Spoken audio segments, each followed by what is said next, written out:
सूरी नीति वाक्यामृत में समझा रहे हैं। किम तेन जलधिन या कालीन बरसते, उन मेघों से क्या मतलब जो समय पर नहीं बरसते। यह दृष्टांत, उन मेघों से क्या प्रयोजन जो समय पर नहीं बरसते।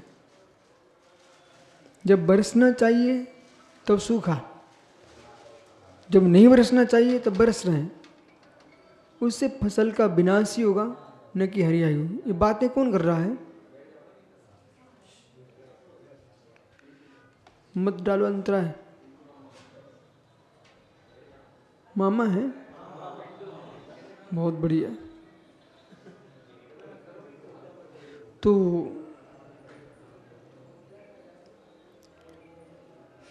उन मेघों से क्या प्रयोजन जो समय पर नहीं बरसते। उस सौम्य से क्या प्रयोजन, साकिम सौम्य आश्रित सुविश्लेष ना प्रबद्धते।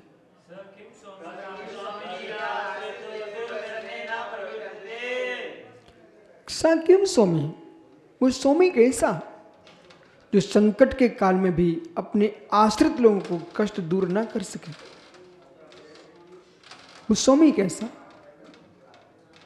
तो द्रौपदी क्या बोलती है, एक ही ग्रामपति जो होवे सो भी दुखिया दुख खोवे। तुम तीन भुवन के स्वामी दुख में तो अंतर्यामी। देखा, सब ज्ञानी है।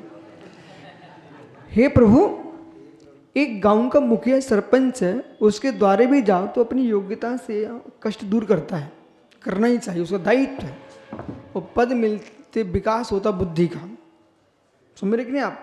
उनको लगता है भाई हमारे अधिकार क्षेत्र में हमें ऐसा इनका काम करना चाहिए। इससे तुम्हारे विधायक जी पूरे रास्ते में चले, फिर यहाँ पर अभी फिर से आ गए, बोले महाराज जी ठीक से आ गए। तो उनका दायित्व कर्तव्य है कि हम मुखिया हैं, तो मुखिया के अंदर ये पूछ लेना चाहिए।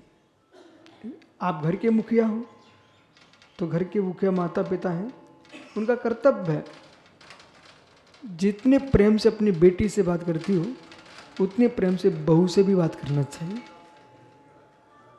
जितने प्रेम से बेटे से बात करते हो उतने आने वाले अतिथि से बात करना चाहिए। तो तुम्हारे हैं ही सुधीर, ये नीति नहीं समझते लोग। इतना मीठा बोलो तुम्हारे घर का रोटी कोई खत्म ही ना हो।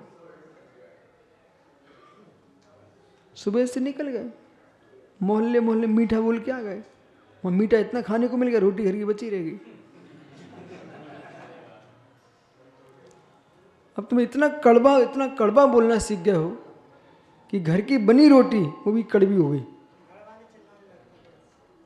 वो भी कड़वी हो गई। बोले क्यों?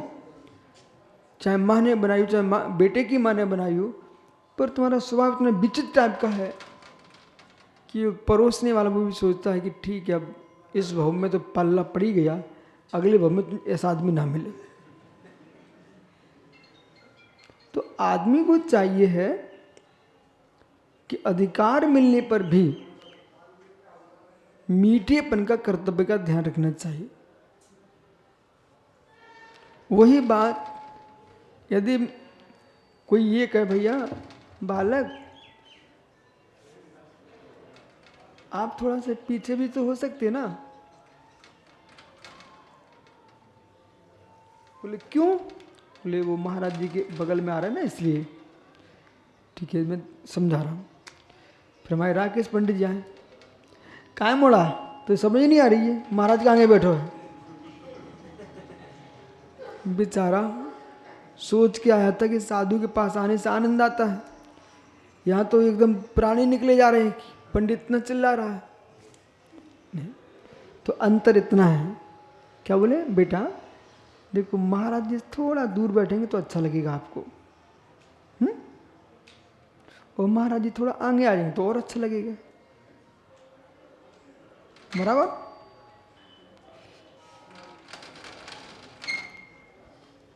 अब वो क्या बोल रहे हैं, कोई नहीं सुने। क्यों नहीं सुने? बोले क्यों नहीं सुने?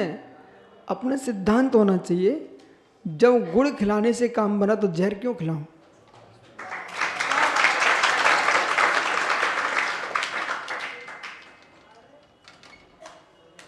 गुरुजी हमसे कहते थे, पंडित जी सुनो ना, आपको तो सुनना ही पड़ेगा ना। गुरुजी क्या बोलते थे? बोले विश्व सार संघ कैसे चलाएंगे, डांटना तो आते ही नहीं उन्हें। हमारे बिना ही डांट के संघ चल रहा है कि नहीं चल रहा है, कोई जरूरत नहीं डांटने की। आपको डांट लगती है अच्छी तो कोई ना कोई मिल ही जाता है डांट में, आप ही डांट दे करो, सब सहज है। इतनी भीड़ आई, ठीक है ना। अब वीआईपी दिखाते, कोई गिरता बचा, ये तो सोचो बेचारे छोटे छोटे बच्चे घर में 10 बार पानी पी ले होते, ऐसे धूप में चल रहे हैं। माता पिता कहते लू लग जाएगी बेटा मत जाओ, पर बेस्वम आ रहे दौड़ के आ रहे। ठीक है, ठीक है, सहजता में सबको तुम्हें ऐसे ही तो करना है। तुमने ऐसे किया, उनका सीना इतना बड़ा हो गया। हाँ, एक तनक सी पानी की बूंदें पूरे के पूरे कमलों को खिला के रख देती। गांधी सुन रहा कि नहीं? पानी की बूंदें कमल को खिला के रख देती है। ऐसे साधु की आशीर्वाद की बूंदें भक्त हृदय कमल को खिला के रख देती है। वे इतनी सारी ताली बजी, हम एक एक को ऐसे करवाने जाते थक ही जाते। अपने आप बजी कि नहीं बजी? क्या भैया तुम सरदार बने कि हो? लू लग रही है, ठीक है, ठीक लगाए रहो बेटा, अच्छी बात है, बैठो। ठीक है, हमने 2 काम कर लिए, उससे दोनों बातें पूछ ली, वो खुश भी हो गया। तो ऐसा पंडित किम सा स्वामी या आश्रित विश्लेष नाम पर प्रसाद ने, अपने आश्रित के लिए कष्ट दूर ना करो स्वामी से क्या प्रयोजन। निंदनीय है वो स्वामी जो सेवकों की सहायता नहीं करता। और सुनिए, अभिषेज्ञ राज्ञ को नाम दर्शाते प्राण भी नोत्साहित।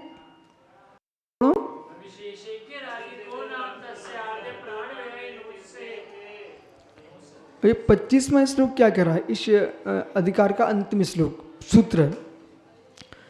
अभिषेज्ञ राज्ञ को नाम दर्शाते। अब जब न तो योग्य द्रव्य दे रहा है, न प्रोत्साहन देता है सैनिकों के लिए, ऐसा राजा है, बस ऐसा सूम सा बैठ गया। मैंने अभी क्या बोला, ऐसे बैठे रहे हर समय, तो पत्नी खाना तक नहीं खिलाए, जैसे भी बैठे थे। तो थोड़ा प्रोत्साहन, थोड़ा मुस्कुराना पड़ता है, और ज़्यादा मुस्कुराएंगे तो कोई तुम्हारी कीमत नहीं समझेगा, तो गंभीर भी रहना पड़ता है। ठीक है, 24 घंटे हंसते रहो तो लोग कहें पागल आदमी है, और 24 घंटे तुम्हें चेहरा बना के जाओगे तो ये प्राचार्य को देखो, स्कूल में कैसे चेहरा बनाता है, वो अपने घर में कैसे चेहरा बनाता है। तो व्यक्ति को देख के चेहरे बदलते हैं। अब ऐसा व्यक्ति, ये बहुत गलत काम है।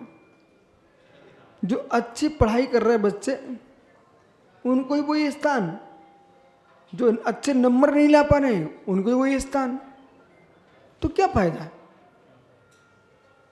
अब एक बार तो डॉक्टर साहब बोले क्या मतलब, हम लोग इतनी मेहनत कर रहे हैं और इतने नंबर आ रहे हैं, तब भी उतना सर्विस नहीं मिल रही, और जो कोई नंबर नहीं ला पा रहे उनको स्थान मिल रहा है।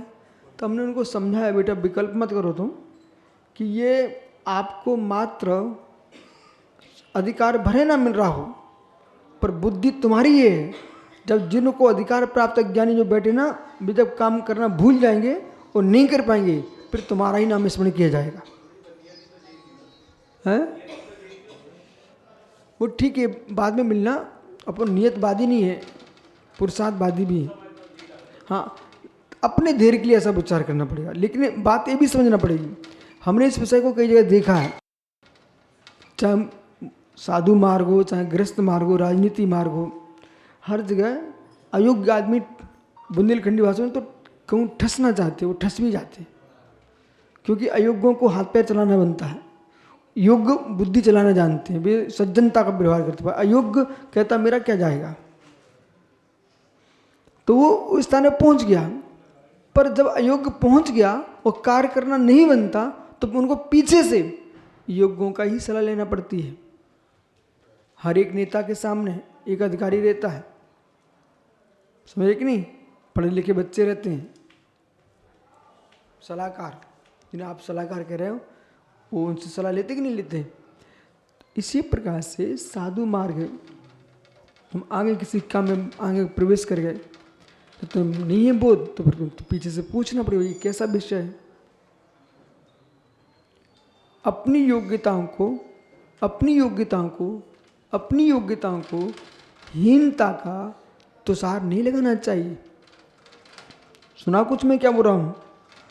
अपनी योग्यताओं को हीनता का तुषार नहीं लगाना चाहिए। कितनी सुंदर ठंडी के मौसम में जो फसलें आती हैं, चाहे चना की हो, बाजरे की हो, कोई भी अच्छी ठंडी पड़ जाने तो शुद्ध तुषार लग जाता है। गेहूं की फसल उसी से बोई जाती है, तुषार लगे तो सारी फसल जल जाती है ठंडी से। ऐसी तुम्हारी योग्यता तुम्हारे पास है, पर अयोग्य आदमी को ऊंचा स्थान मिल गया, वो तुम्हें नहीं मिला, इसमें तुम्हें तुषार नहीं लगा देना चाहिए अपने आप में, और ना कैसा है कि अग्नि लगा देना चाहिए। धैर्य रखिए, सुरक्षित रहिए। अभी तुम काय की रोटी खाते हो?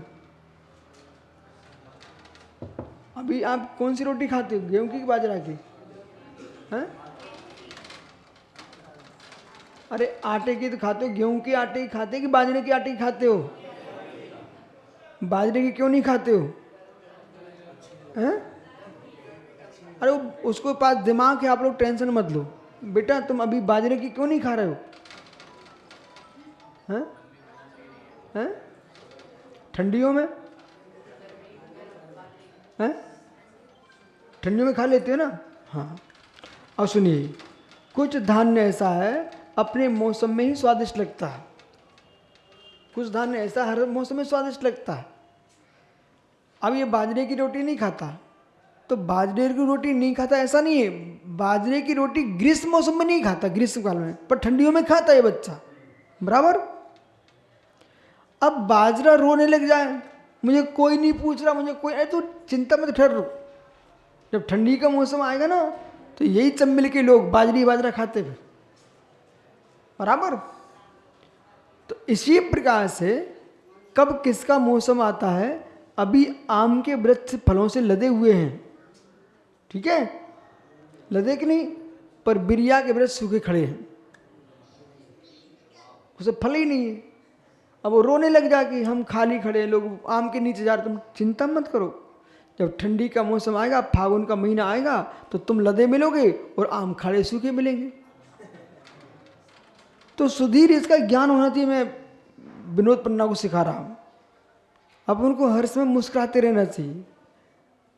जो फसल आ चुकी है, अभी गेहूं खेत के निकल गए खेतों से, खेत खाली खड़े हैं, किसान क्या सोच रहा है, जो आ चुकी फसल का आनंद ले रहा, खाली खेत को देगा तो रो पड़ेगा, खाली खेत नहीं देख रहा, अब अपनी फसल को घर में भरी देख रहा है और अगली फसल की तैयारी के लिए मस्तिष्क में सोच लिया है, अब मैं बाजरा बोऊंगा, ज्वार बोऊंगा, क्योंकि आषाढ़ के महीने में वही बोया जाता है, बराबर।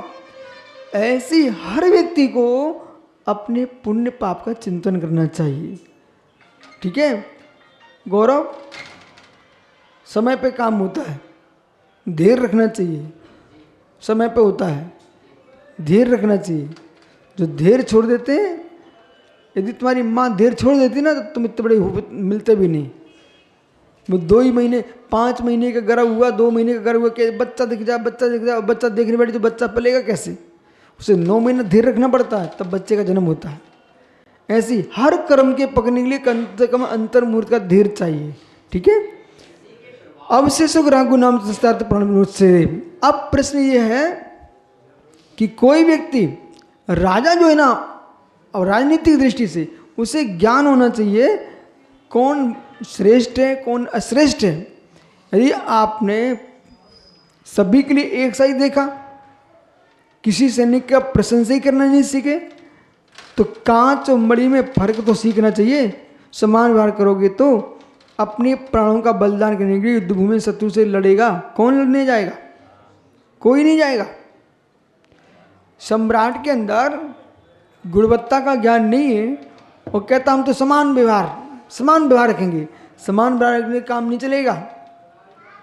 विद्वानों को विद्वान की दृष्टि देखिए, सामान्य को सामान्य की दृष्टि देखिए। समान व्यवहार, गर्दे घोड़े बराबर कर दोगे आप, कोयल कौआ समान हो जाएगा, पपिया कोयल समान हो जाएगी, बंदर भालू एक हो जाएगा।